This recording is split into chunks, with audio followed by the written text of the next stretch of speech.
Bom dia, sou Gustavo Henrique de Souza e eu estou aqui com o Gustavo Silva de Souza e hoje a gente vai apresentar para vocês o trabalho de interface sobre o tema de realidade virtual. Aqui a gente pretende passar todo o conceito de realidade virtual, assim como a linha temporal histórica dos dispositivos de realidade virtual até chegar nos dispositivos como a gente conhece hoje. E a gente vai passar pela história desde o início do descobrimento da estereoscopia até a criação de dispositivos de interface de realidade virtual para o exército americano e os usos atuais.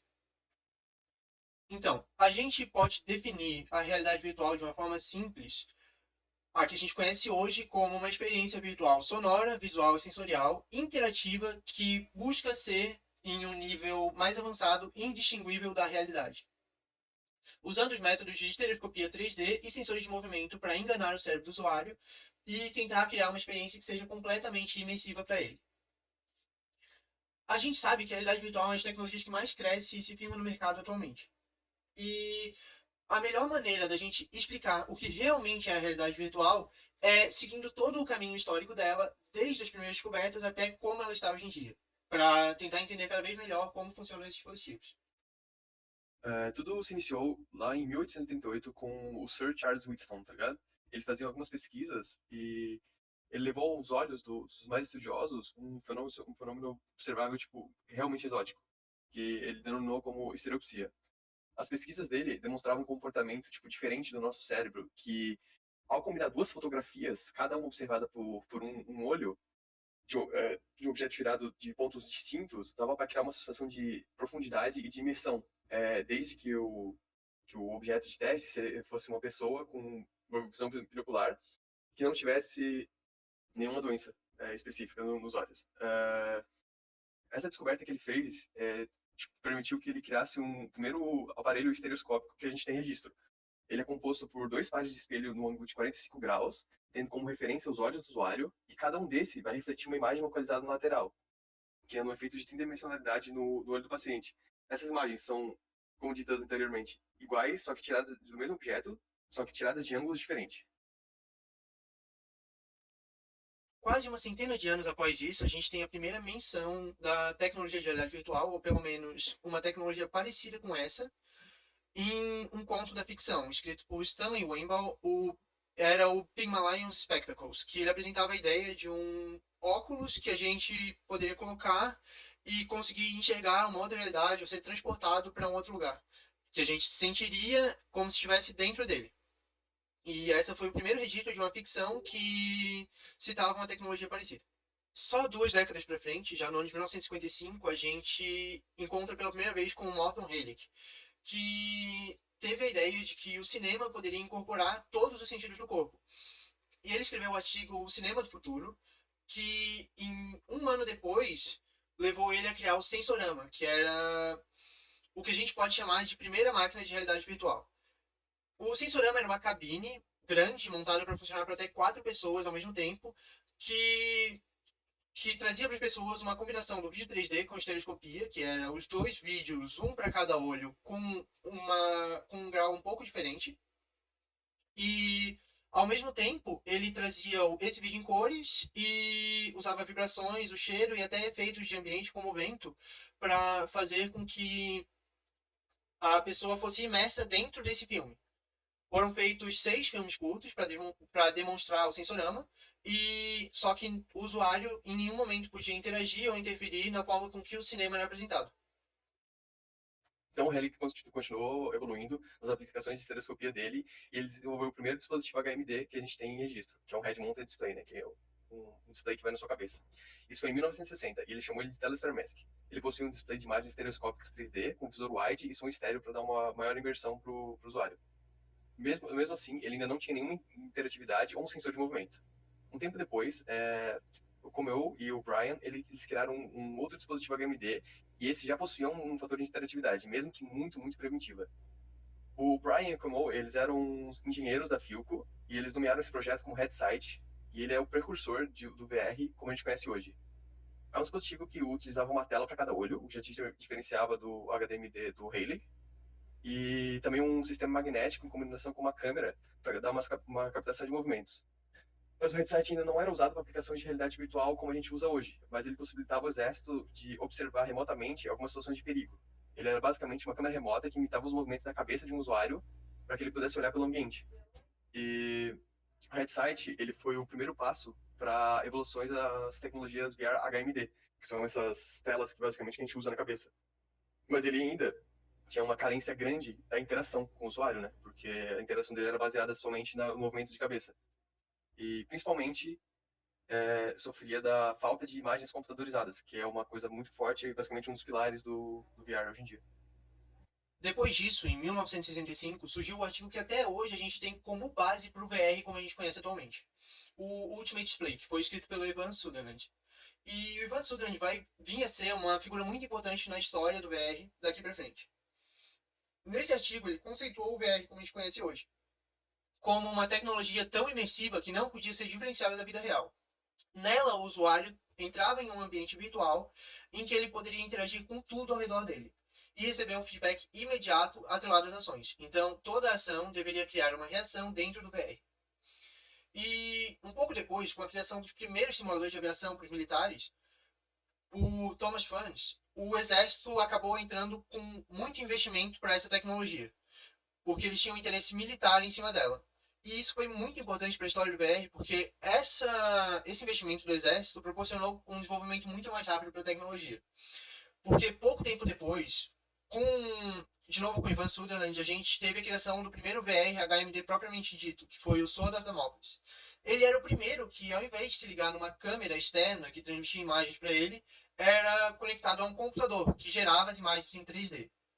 Mesmo elas sendo bem primitivas e apenas wireframes, ele renderizava modelos 3D que alteravam a perspectiva conforme o usuário mexia a cabeça ou interagia com alguma forma de captação de movimento. O que já era uma evolução muito importante para o VR, mas o maior problema do Sword of Damocles era que ele não tinha como ser desenvolvido para fora do laboratório porque ele tinha um peso muito grande e os componentes precisavam ficar presos ao teto.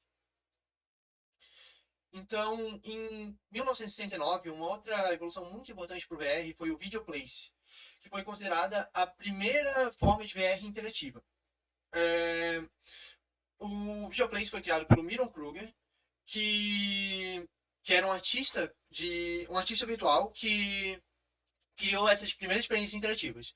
Eles eram ambientes que respondiam a interações do usuário. E eles eram mostrados em eventos de arte, em centros de arte ao redor do país. E só que ele não funcionava em um HMD. Na verdade, era uma sala escura composta de projetores e câmeras que transmitiam esses vídeos para displays na frente dos usuários que podiam ver as silhuetas deles imitando os movimentos. E isso também trouxe a ideia de uma comunicação em ambiente virtual à distância, porque os usuários em outras salas de videoplace poderiam interagir com o usuário com outros usuários através das silhuetas que eram transmitidas por outras salas. Contando com o enorme conjunto de empurrões dos avanços que já acumulavam mais de um século, o Sandinho e o Defante eles entraram no mercado para dar os 2 centavos deles, criando o que a gente conhece como o primeiro aparelho de reconhecimento de movimentos, concebido como um embrião do que a gente hoje usa como os controles do VR. As Side Globes, como elas eram chamadas, elas funcionavam de acordo com emissores de luz e fotocélulas, que marcavam os movimentos e os reproduziam. E vindo nesse túnel de vento que o Sandinho e o Defante deixaram, a VLP Research ela começou a desenvolver equipamentos de VR inspirado nos dois, trazendo à tona a Data Glove, o iPhone HMD e o The Audiosphere. Em adição a isso, a VLP ela detém o título de primeira a colometrizar os óculos e luvas VR, abrindo ainda mais o mercado para o público em geral. Em 1979, com a entrada mais forte do governo americano na tecnologia VR, foi criado pela McDonnell Douglas mais um HDMI VR para uso estritamente militar, para simulações de avião. Ele tinha um sensor de movimento bem mais avançado para a época, que ele conseguia seguir o movimento dos olhos do piloto e criar imagens geradas pelo computador mesmo, que viria a ser muito importante para impulsionar o desenvolvimento de tecnologias VR focadas nessa simulação aérea mesmo. Os investimentos foram muito altos e extremamente expressivos também. Isso deu para o Thomas Furness, que já era um gênio, a possibilidade, a capacidade e a oportunidade de criar o primeiro simulador de voo existente, que a gente conhece hoje como Flight Simulator. E mudou totalmente o jeito de ver a aviação, não só militar, como a de passageiros mesmo, de comercial. piloto agora conseguiria, com capacete, controlar a aeronave com gestos, falas e movimentos oculares. E olhando para o futuro, a gente tem essa tecnologia agora, né, aplicada na aviação civil, com todos os pilotos de companhia aérea passando por um treinamento no simulador parecido com esse, obviamente, sem todo aquele capacete e aquela parafernália para aviões de guerra. Estando na mão do governo estadunidense, a tecnologia de realidade virtual não despontou nada quando, em 89, a Bristol River Engineering foi contratada pela NASA para fazer um VR de treinamento para os seus astronautas, saindo do habitual campo de estudo para ir cada vez mais longe. Prova disso são os 2 anos que se passaram depois disso, e foi dada a missão para o Antônio Medina, uma das mais ambiciosas, distâncias de casa, que foi criar um sistema para operar os Hoovers, aqueles carrinhos de Marte, de maneira remota. Para isso, ele teria que utilizar a tecnologia VR.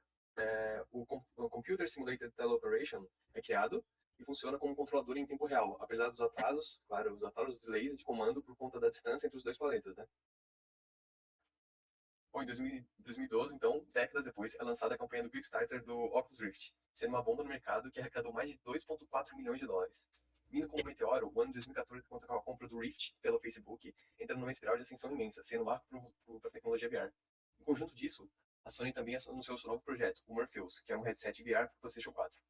A Google não quis ficar para trás e também lançou seu VR de baixo custo para smartphones, feito de papel, que você poderia montar em casa. A Samsung também, ela quis entrar no mercado e anunciou o seu Gear VR, que era um headset que utilizava o Samsung Galaxy como uma tela. Então, após essa grande atenção do mercado para projetos de VR, a gente chega no ano de 2015, onde as soluções de VR começaram a se tornar mais comuns para o público geral. E começaram a ganhar diversos usos para entretenimento, como empresas especializadas em fazer montanhas russas só para VR, em que o usuário podia interagir com esse ambiente ou andar pelo parque, e até aplicações de uso procedural, em vídeos 360, em pequenos filmes e até em visitas personalizadas para estudo, visitas a épocas antigas, a lugares em que a gente não pode mais ir hoje em dia.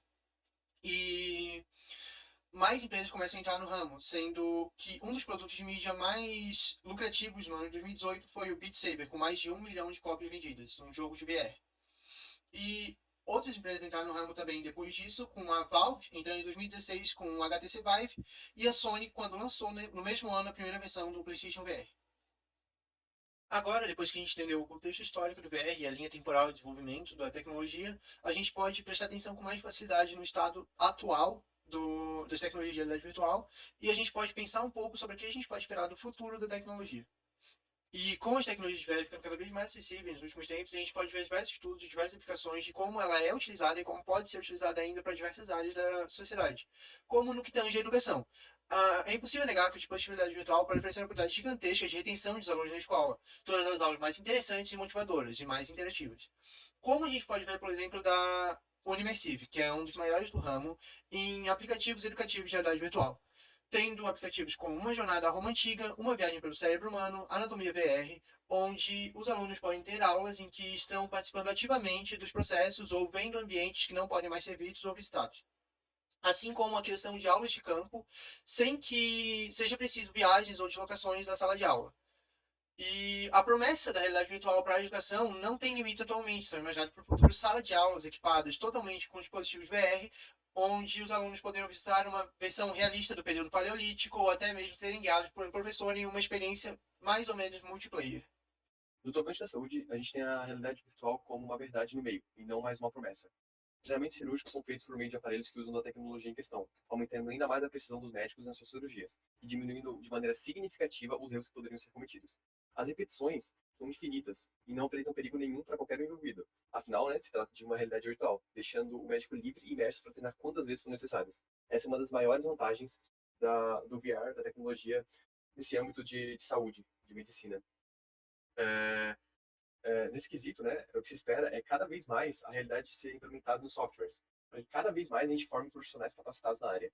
Mas não somente para procedimentos mais arriscados, como cirurgias, etc., que a realidade virtual funciona, mas também para psicológicos de forma complementar, auxiliando em alguns tratamentos e transtornos e fobias, como a síndrome do pânico, o toque, ansiedade, etc.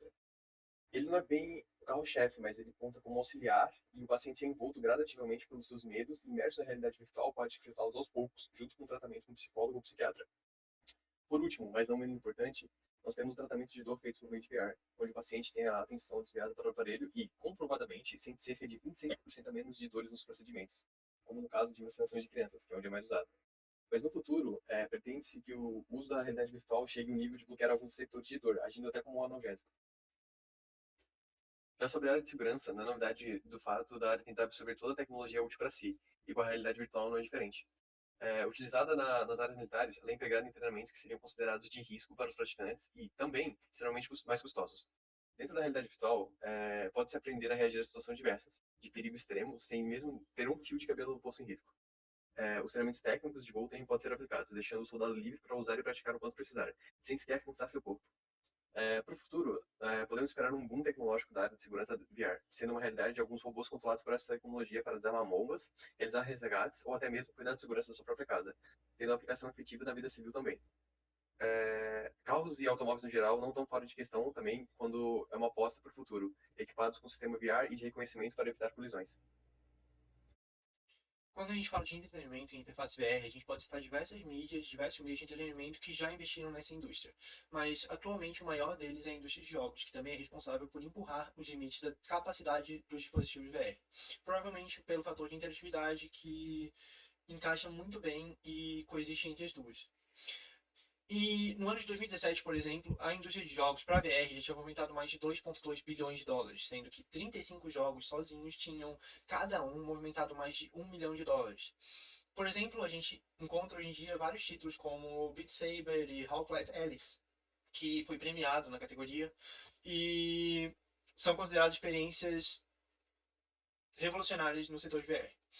Outro setor do entretenimento que está muito interessado no mercado VR é o setor de mídias sociais, que tem gigantes da indústria competindo pelo espaço de ser a primeira rede que teve sucesso no meio de realidade virtual, com o Facebook, por exemplo, adquirindo a Oculus e investindo no Facebook Space, uma rede do Facebook para VR.